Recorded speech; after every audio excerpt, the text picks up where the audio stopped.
Bienvenidos al canal Materiales de Proyecto.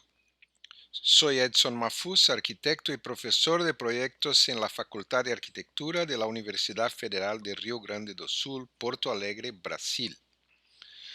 Vuelvo con otro vídeo sobre diseño arquitectónico, esta vez para hablar sobre la obra de Oscar Niemeyer, quizás el más conocido de los arquitectos brasileños.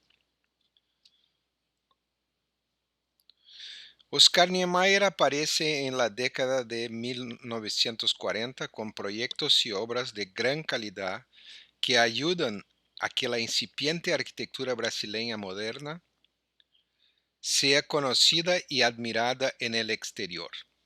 Desde el complejo de la Pampulha en Minas Gerais hasta los palacios de Brasilia, Niemeyer consolida su versión de la arquitectura moderna y gana admiradores y seguidores en todas partes. En Pampulha, 4 magníficos edificios demuestran la versatilidad del arquitecto, capaz de diseñar de varias maneras.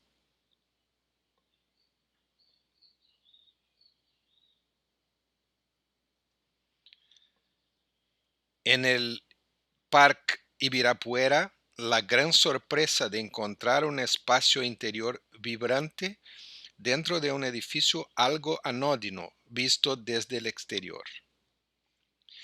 Y en Brasilia, las innumerables variaciones en torno al tema del palacio moderno.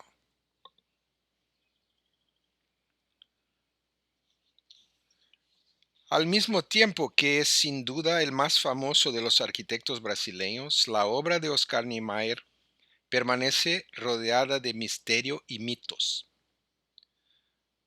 Uno es que no adoptó ningún tipo de referente arquitectónico y que, partiendo de cero con cada proyecto, sus creaciones siempre fueron originales, en el sentido de ser nuevas, nunca vistas.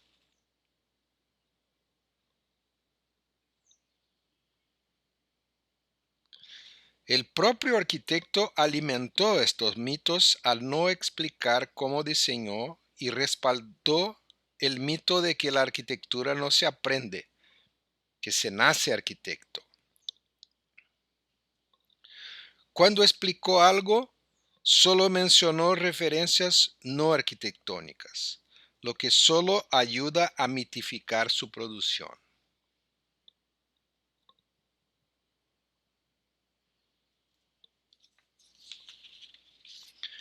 Esta actitud fue perjudicial para la enseñanza y, en consecuencia, para la práctica de la arquitectura en Brasil, porque durante muchas décadas nuestros arquitectos adoptaron la misma actitud, es decir, no se interesaron por la arquitectura del pasado ni la de sus contemporáneos, excepto cuando los autores fuesen Niemeyer y su grupo, y buscaron para cada proyecto la originalidad que suponían era la marca de su ídolo.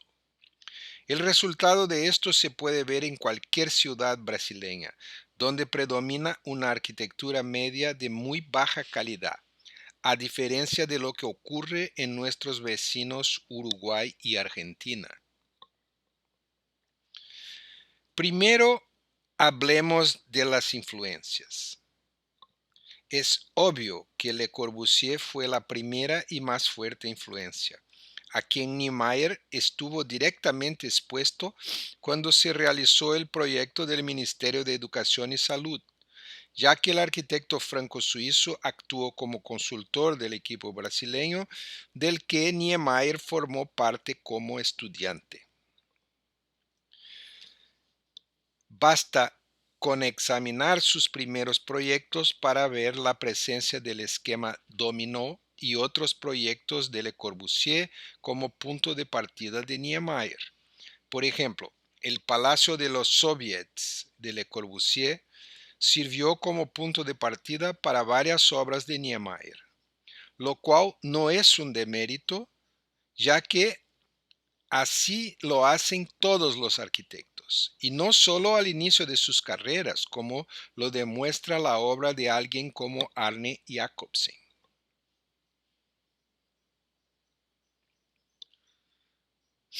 Si Le Corbusier es una referencia un tanto obvia, por lo mucho que se sabe de sus relaciones con el inicio de la arquitectura moderna brasileña, otra posible influencia, poco comentada aquí, sería la de Mies van der Rohe, quien, además de ser conocido mundialmente, fue uno de los principales expositores de la Bienal de São Paulo en 1953 y 54. Si comparamos el edificio culminante de la producción de Mies van der Rohe con algunos de los edificios institucionales que Niemeyer construyó en Brasilia, no encontraremos afinidades a nivel de apariencia, pero sí a nivel tipológico. Los edificios no son iguales y quizás por eso pocos se han dado cuenta de esta relación. Pero volviendo a la comparación, es interesante notar que todos esos edificios, los de Mies y los de Niemeyer, corresponden a la misma descripción abstracta: forma prismática general, cubierta plana, espacio interior retraído en relación a la proyección del techo y limitado por planos de vidrio, pilares periféricos cuya forma es especial. La Galería Nacional es de 1962, pero el proyecto que dio origen a la tipología es de 1957, el edificio Bacardi, no construido en Cuba. Otro mito adherido a la obra de Niemeyer es que no tenía un método de diseño y actuaba solo desde su intuición y habilidad artística. Estoy seguro de que Oscar Niemeyer tenía un método de diseño muy claro, cosa que pretendo demostrar a continuación.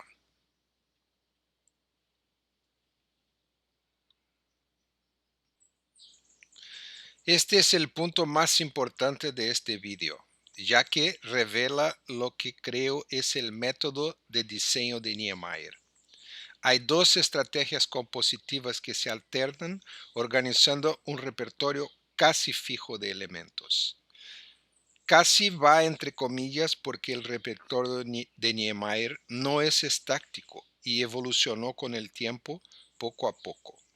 Lo que variaba a cada proyecto eran los elementos utilizados y las relaciones entre ellos. Comprender este método nos permite aprender del trabajo de Niemeyer, así como ir más allá de la mera admiración por su destreza formal. El primer elemento de ese método es la presencia de dos estrategias compositivas: la composición sustractiva, también llamada partido compacto o monolítico, y la composición aditiva, también llamada composición por partes o composición elemental, ambas heredadas de la arquitectura de siglos pasados. En la composición sustractiva, el punto de partida es siempre una forma elemental, un prisma de base rectangular, un cilindro, una pirámide, etc., independiente de la elaboración por la que puedan pasar durante el proceso de diseño. La otra estrategia, la de composición aditiva o por partes, también llamada composición elemental según Rainer Banham, puede aparecer a la escala del edificio o a una escala mayor cercana a la del diseño urbano.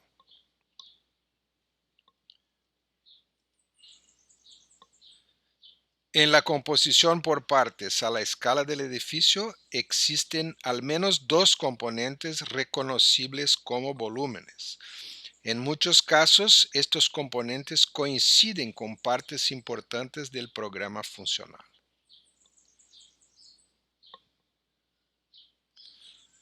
En la composición aditiva de grandes grupos, una serie de edificaciones se distribuyen en una gran superficie de terreno. habiendo siempre algún elemento que las conecte, marquesina, pavimento, etc.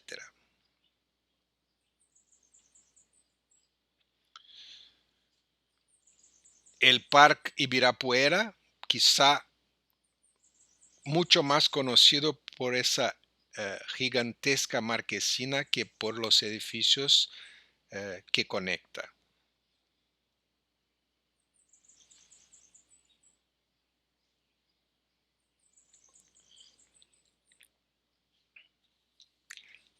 A continuación, algunos de los componentes del repertorio de proyecto utilizado por Niemeyer. La barra horizontal rectilínea o curva. O sea, la proporción, la dimensión horizontal es siempre más grande que la dimensión vertical. La torre, que aparece aislada, dividida en dos partes o como el elemento principal de una composición. El edificio bajo circular. La marquesina orgánica, entre comillas, aunque sea compuesta por líneas rectas conectadas por curvas, esa marquesina va de un tamaño pequeño, como en la Casa del Baile en Belo Horizonte, hasta el tamaño gigante de la marquesina en el Parque Ibirapuera.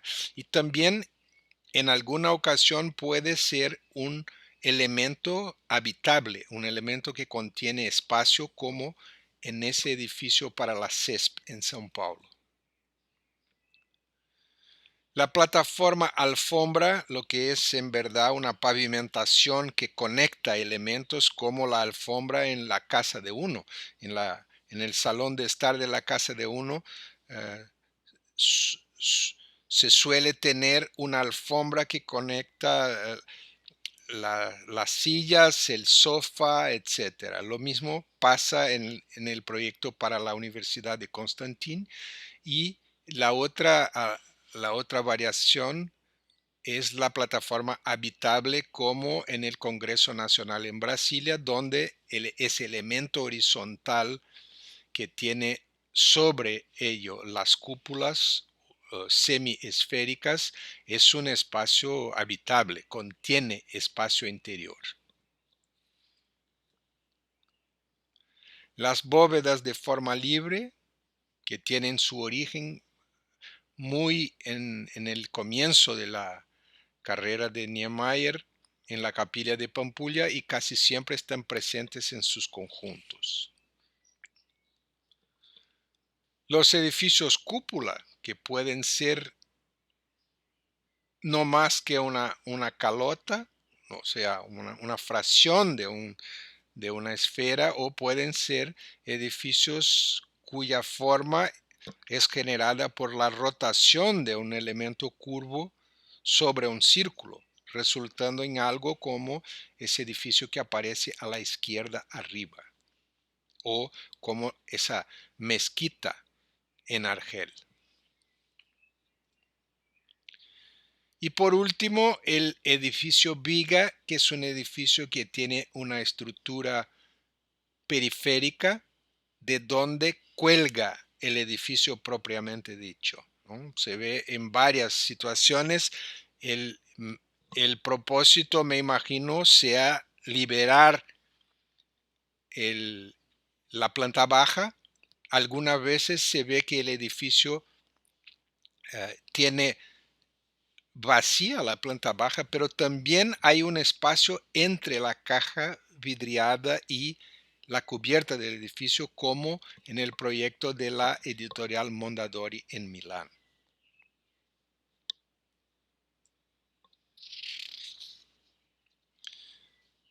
Habiendo identificado el método de diseño de Niemeyer, me parece importante comentar que en algún momento de la década de 1970, el interés del arquitecto parece cambiar, centrándose en el aspecto escultórico de sus proyectos y en su originalidad. Eso es importante porque Niemeyer es una figura mítica que ejerció y ejerce influencia sobre varias generaciones de arquitectos. Curiosamente, el cambio hacia la arquitectura del espectáculo contradice una vida de activista comunista y su énfasis en la solidaridad. Tal cambio de rumbo ya estaba claro en los proyectos de los años 80 y 90, pero el propio arquitecto prácticamente lo reconoce cuando en una entrevista a la revista brasileña Veja a principios de siglo declara que el objetivo de su arquitectura es crear asombro. Si este es el objetivo de la arquitectura, la mayor parte del legado de la profesión, acumulado durante muchos siglos, pierde su significado.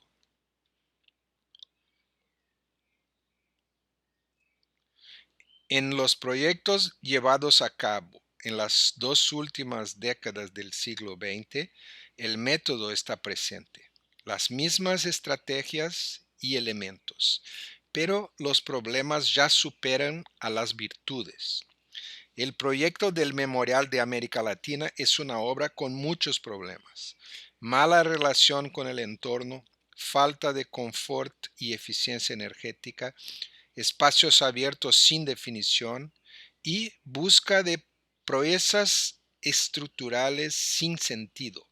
Por ejemplo, es necesario que la distancia entre columnas en una biblioteca sea de 60 metros. Una de sus últimas obras, un conjunto cultural junto a la Catedral de Brasilia, se caracteriza por ser un espacio abierto que no es más que una superficie de miles de metros cuadrados de cemento sin ninguna articulación o diseño de la pavimentación. Característica tradicional en las plazas brasileñas. Y sin apenas vegetación o sombra. Es difícil imaginar que cualquiera pueda pasar un rato agradable en ese lugar inhóspito, especialmente considerando el clima de Brasilia. Se repiten aquí muchos de los problemas del Memorial de América Latina. Por último, un centro administrativo que confirma el método de diseño aquí expuesto. Está el edificio viga y las barras curvas, pero también reafirma la nueva preocupación de no permitir que nada interfiera en la apreciación de los objetos expuestos como grandes esculturas. En un solar periférico sin ninguna definición espacial, los edificios son objetos puntuales, aislados, que no generan espacio positivo, es decir, no generan espacio que no sea residual. Al final de este vídeo es importante reafirmar la importancia de Oscar Niemeyer para la arquitectura como disciplina. Sin embargo, el mito que se creó en torno a su nombre y su obra no le ayuda en absoluto y además no corresponde a la verdad de los hechos. Como ha dicho más de una vez Carlos Martiariz, si se quiere conocer alguna arquitectura hay que acudir a los proyectos y a las obras, porque estos sí revelan la verdad. Y los proyectos indican claramente que Oscar Niemeyer sí se apoyó en otras arquitecturas, al menos al inicio de su dilatada carrera, y que proyectó de manera sistemática y evolutiva, a partir de un repertorio que evolucionaba y se refinaba muy lentamente. Solo entendiendo eso podemos aprender de su trabajo y dejar de lado el mito de que el arquitecto, cualquiera, no solo Niemeyer, es un ser iluminado que nace listo.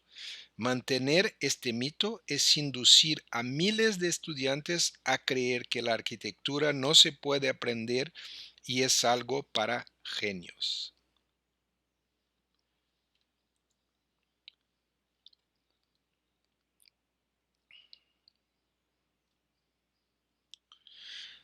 Muchísimas gracias por asistir a este vídeo. Espero que les haya gustado y que vuelvan para asistir otros más.